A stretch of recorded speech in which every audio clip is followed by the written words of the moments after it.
Yo la team, c'est Ed is different and we're here to make the difference. Quel est le sujet qu'on va aborder aujourd'hui? Les 3 choses nécessaires pour que tu puisses devenir un leader légitime. Légitime.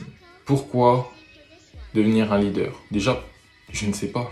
Pourquoi est-ce que tu veux devenir un leader? Ça sera à toi de répondre à cette question, mais le rôle de leader, c'est souvent un rôle très respecté. Et ça donne énormément de valeur à un homme que d'être déjà respecté par ses pairs et suivi parce que justement c'est un exemple.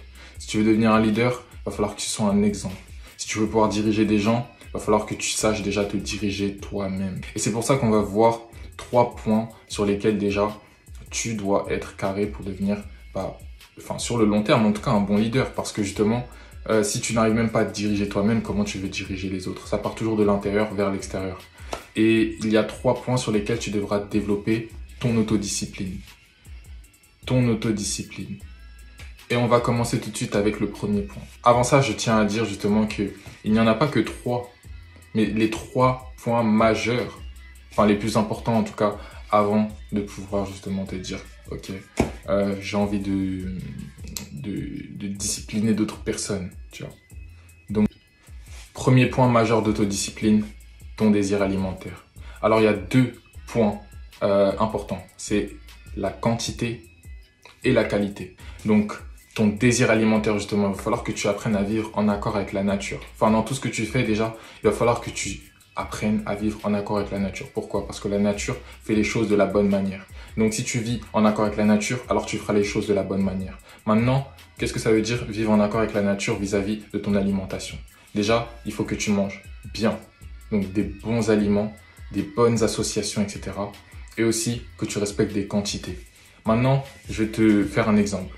Est-ce que tu te rends compte que, par exemple, je ne sais pas si vous avez déjà passé une journée à peu près, c'est-à-dire une journée où vous n'avez pas trop mangé, ou pour ceux qui font du jeûne, faire du jeûne.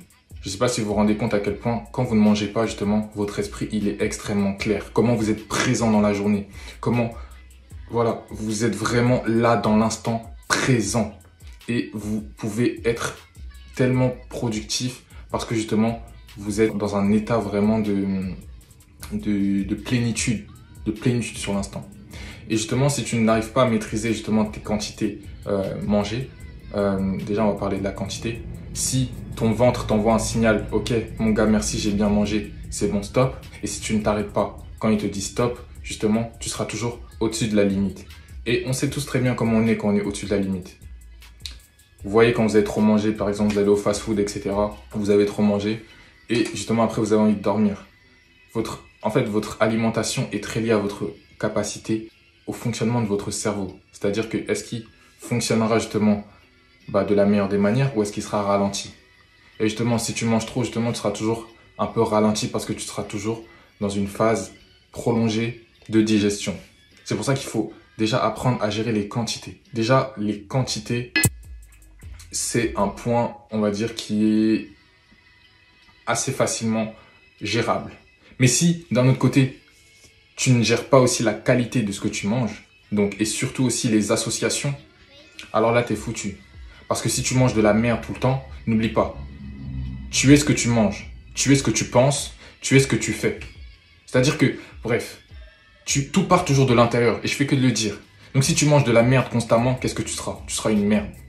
Tu seras une merde parce que justement, tu seras incapable justement déjà ton corps commencera petit à petit à se transformer en un corps merdique, clairement, faut être cash. Ensuite, justement, tu auras du mal à penser bien, penser avec précision. Tu seras beaucoup plus facilement apte à tomber dans des états de déprime, des états de tristesse, des états dans la négativité, parce que tu manges de la merde. Pourquoi la majorité des gens aujourd'hui ne sont pas heureux ou ont du mal avec leur mental health, comme on dit, leur santé mentale, etc. Parce que aussi, ce qui joue énormément, c'est leur nourriture. Ça, c'est un des seuls points, c'est un des points parmi tant d'autres. Mais ce qu'ils mangent, généralement, si tu manges de la merde, si tu ne sais pas faire les bonnes associations alimentaires, etc., tu deviendras une merde. C'est pour ça qu'il faut apprendre justement à vivre en accord avec la nature et manger des choses déjà qui viennent de la nature. Si tu manges tout le temps des choses qui ne viennent même pas de la nature, on ne sait même pas comment elles ont été fabriquées, on ne sait même pas, etc., comment elles ont été faites, des aliments suspects, et bah tu seras suspect. Ton fonctionnement sera suspect, ton fonctionnement ne sera même pas carré. Parce que ce que tu avales n'est pas carré. Donc comment ce que tu vas manifester ensuite, comment est-ce que cela pourrait être carré? Donc ça, c'est le premier point. Donc, ton alimentation, il faut que tu prennes un contrôle dessus. Et ce qui est important aussi avec ton alimentation, c'est que ça va jouer sur le deuxième point, ton désir sexuel. C'est-à-dire que surtout, nous les hommes, notre désir sexuel, c'est notre plus grande force, c'est la source de notre plus grande énergie. C'est-à-dire qu'il y a le désir sexuel, ensuite il y a l'amour, ensuite il y a je ne sais plus quoi. Mais bref, il y a ces deux points en pole position. Et ton désir sexuel, justement, il est très lié à ton alimentation. C'est-à-dire que par exemple, ceux qui ont fait du jeûne, je pense que vous vous êtes déjà rendu compte que la faim sera toujours supérieure au désir sexuel. Et donc justement, si tu arrives à gérer ta faim, tu arriveras plus facilement à gérer ton désir sexuel. Mais pourquoi la majorité des gens aujourd'hui sont pris de plein d'addictions à la pornographie ou sont incontrôlables vis-à-vis de leur sexualité, etc. Parce que justement, déjà, ils ne contrôlent pas leur assiette.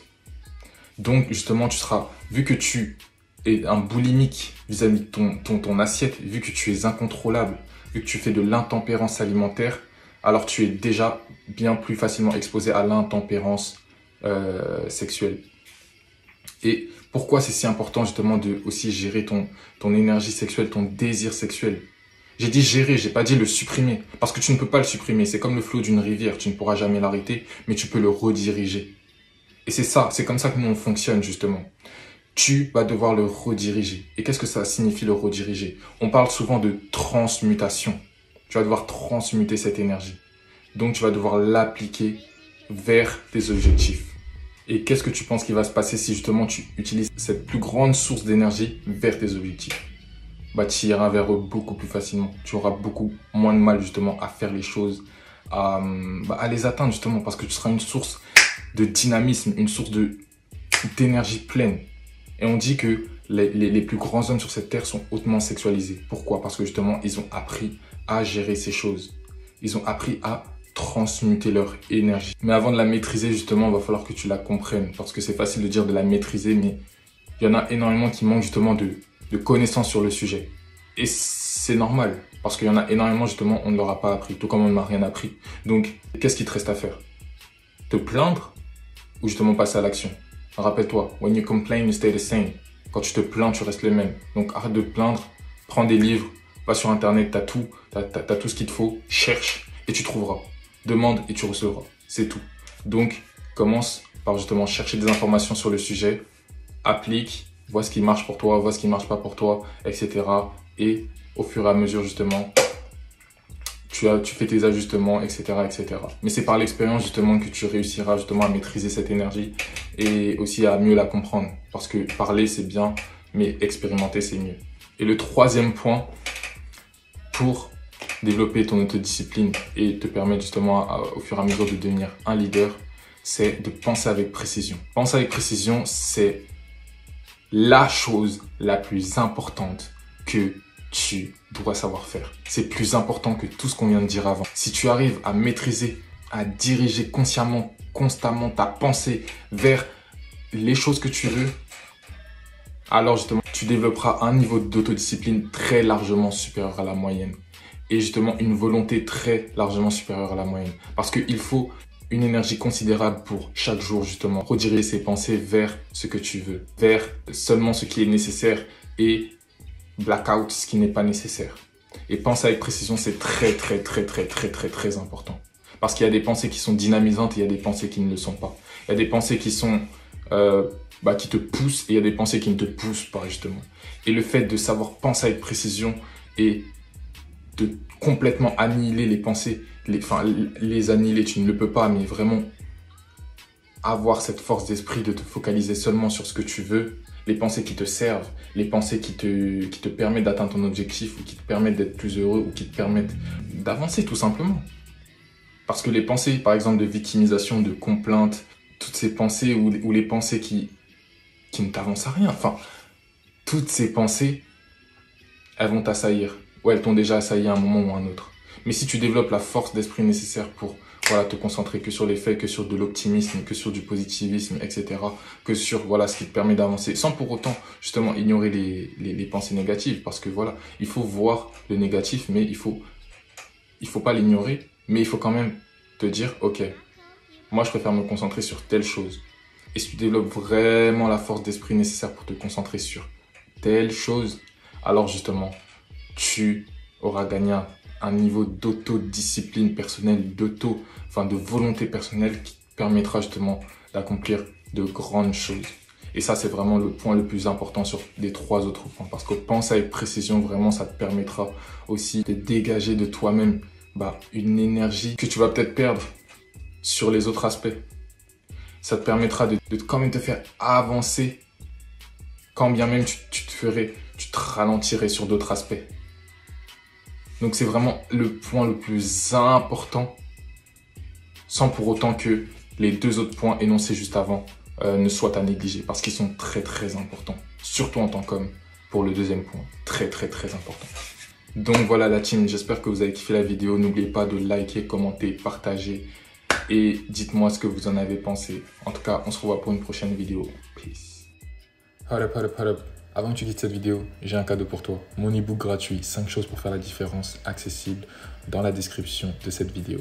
Donc, n'hésite pas à aller checker.